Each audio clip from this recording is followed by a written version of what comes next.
In the big Broadway musical introduction for Beauty and the Beast, there's a part where Belle sits at the fountain, giving a little highlight reel of one of her favorite books to the sheep nearby.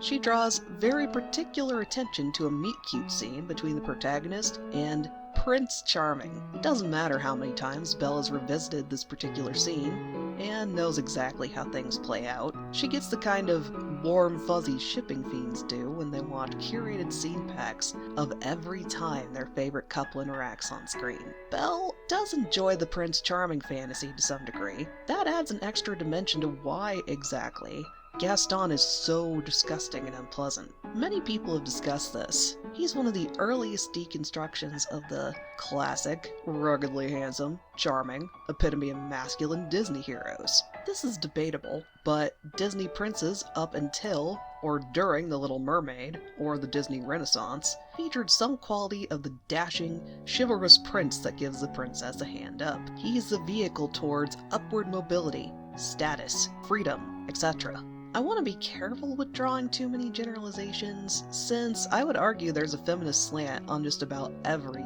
Disney princess. It's not necessarily the princess needs a man or to be rescued. It's more that these movies were produced and written at a time when men were still some part of a woman's financial considerations and livelihood. Love interest felt more like a necessary or foregone conclusion rather than something sweet and organic. Gaston is a clever satire of a Disney prince, since even though a character like Cinderella can be seen as a feminist figure for her time, her prince was also good by default and highly desirable. Of course the princess wants the prince, right? There's never really a debate or skepticism towards the idea of any other outcome, just variance on how it plays out. Gaston perceives himself as a man everyone wants to be and lusts after. He assumes that includes Belle, the most beautiful girl in their small, humble village. He's grossly insecure, a paragon of toxic masculinity. He's entitled to Belle just because he's the fairy tale prince of the village. Unfortunately, Gaston is still the strongest commentary on those classic Disney princes too. Rather than the Wreck-It Ralph sequel flanderized princesses speaking to the caricature of a Disney prince, Gaston challenges the existing archetype and satirizes the existing parts, pieces, and themes. So, getting back to Belle is a romantic. When Gaston forcibly proposes to her, it kicks off her I want number. She longs to leave the village, discover what the wider world looks like, and if that world is better than what she can currently only find in books. She has a very rose-tinted glasses and idealistic view of a grand sprawling adventure if she could just leave the village. To her credit though, Belle is very good at rolling with the punches. Even when her idealistic vision isn't realized, she does find means to appreciate her current situation or surroundings, readjust as she needs to, and find something new or even better than what she hoped for. When Belle initially meets the Beast, he comes across as yet another aggressive, dominating man. Rebuffing Gaston had immediate social consequences, from village gossip, a reputation hit, or whatever strings Gaston could pull as a local darling. She tried to dance around him with hints and softball rejection. Gaston's approach was using his influence, physical presence, and being pushy. In stark contrast here, the Beast is nothing but force and fear tactics. There's no village or social niceties. This is a man that throws his weight around, and he's the only one that will back himself up.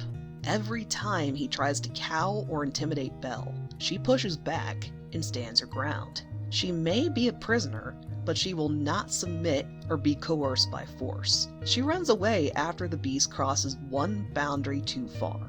After the Beast rescues Belle from the wolves, they're on much better footing than before, because the Beast backs off and listens when Belle criticizes his behavior. He shows an honest, earnest effort to acknowledge her needs, wants, and comfort. This is the key difference between Beast and Gaston. The Beast lives up to her expectations of someone that will listen, can be reasoned with, and wants genuine connection rather than some fleeting, imagined vision of what she obviously isn't and has no interest in being. Following the scene where she cleans and dresses his wounds, she's visibly happier and comfortable openly wandering the grounds.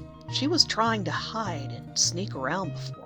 The fact she's confident about exploring, even with the beast watching from where she knows he could see or call out to her, speaks volumes about how much more she likes and trusts him. When the beast nervously works up the nerve to show her a surprise, she's a bit skeptic when he tells her to close her eyes. But she does, and she leans in, puckers her lips, anticipating a kiss. This is shortly before their getting to know you montage and duet. Belle is still at a point where she's trying to work out how she feels about the beast, but she's open to a romantic gesture here.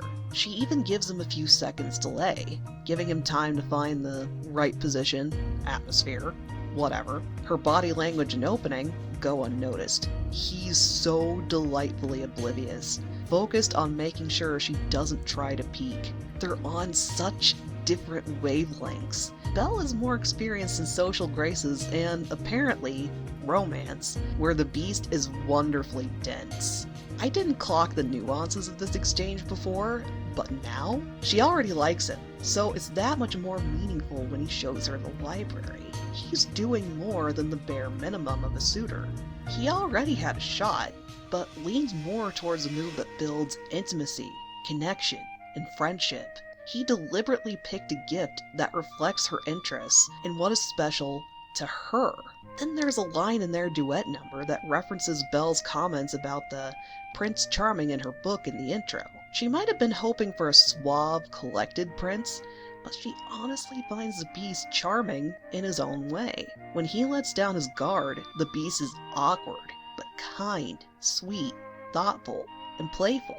Her adventure has more twists and turns than her books. If Gaston is the immediate real parallel to Prince Charming, then the Beast is the unexpected, better than any fantasy outcome. In a nutshell, Belle toes a line between her own realized character and a fantastic romance protagonist. If anyone wants some kind of return to or resurgence of the Disney romance, Beauty and the Beast is a fantastic template for what something between the classic tale and something distinctive and meaningful could look like. Gaston as a villain strengthens the themes here. So yes, a return to realized Disney villains could help prop up fantastic romances too. Thanks for watching. If you enjoyed, please leave a comment and like the video. Share it, tell your friends. If you like what I'm cooking up, subscribe, ring the bell, add me to your RSS reader. If you're in a decent position and can do so or want to, I'd seriously appreciate you checking out my Patreon. I upload all my videos there too, and even if you join for free, no ads.